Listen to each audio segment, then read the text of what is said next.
Hello বন্ধুরা, তোমরা কেমন আছো?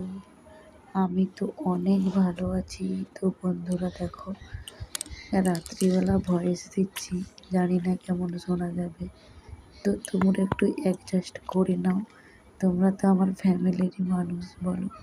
তো দেখো বন্ধুরা, বিকালে বসে বসে বোর হয়ে যাচ্ছিলাম, কি করব খুঁজে পাচ্ছিলাম না। এত বৃষ্টি হচ্ছে টানা 1 মাস ধরে, একটু রোদ বেরাচ্ছে আবার বৃষ্টি হচ্ছে। তো দেখো, বাড়ির সামনে একটা পেয়ারা গাছ আছে, অনেক পেয়ারা পেকে আছে। মাথায় বসে বসে আইডিয়া হলো, ওই একটা পাকা পেয়ারা দেখা যাচ্ছে, ওই পেয়ারাটাকেই পাড়তে হবে। তো একটা আকড়সি ছিল, দেখো আকড়সিটাকে নিয়ে, কারণ এত বেটে মানুষ হাত পাবে না, ওই দেখো পাড়ছি, টান দিচ্ছি, হচ্ছেই না। আর যেহেতু হলো, একটা কাঁচা পড়লো, চলো কাঁচা তো আর খাওয়া যাবে না, আবার একটা পাকা পেড়ে নিলাম। তো দেখো কত সুন্দর পেয়ারাগুলো, আবার একটা পেড়ে নিলাম, কারণ একটাতে হবে না।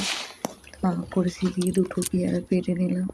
তারপরে মনটা খুঁতখুত করলো যে 2টো খাবো, এত গাছে পেকে আছে, না আর একটা পারি বলে দেখো একটু জল ঘেঁটে নিলাম পা দিয়ে, পুরো পাটটা কাদা, এবার হাত দিয়ে পারবো।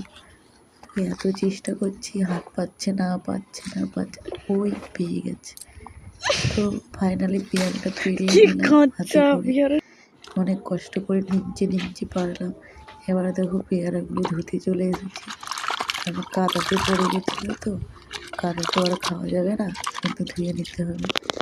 তো দেখো বিকালের পরে আমার তো পেয়ারা খেতে খুব ভালো লাগে। তো দেখো হাই পড়ে যাচ্ছিল বলছি। তো দেখো, গাছ থেকে টাটকা পেয়ারা পেড়ে খেতে এইভাবে কত ভালো যে লাগে, সে যারা গ্রামে থাকে তারাই জানে। আমার তো গ্রামটা খুব ভালো লাগে। তোমাদের কাদের কাদের গ্রাম ভালো লাগে অবশ্যই বলো। চলো টাটা।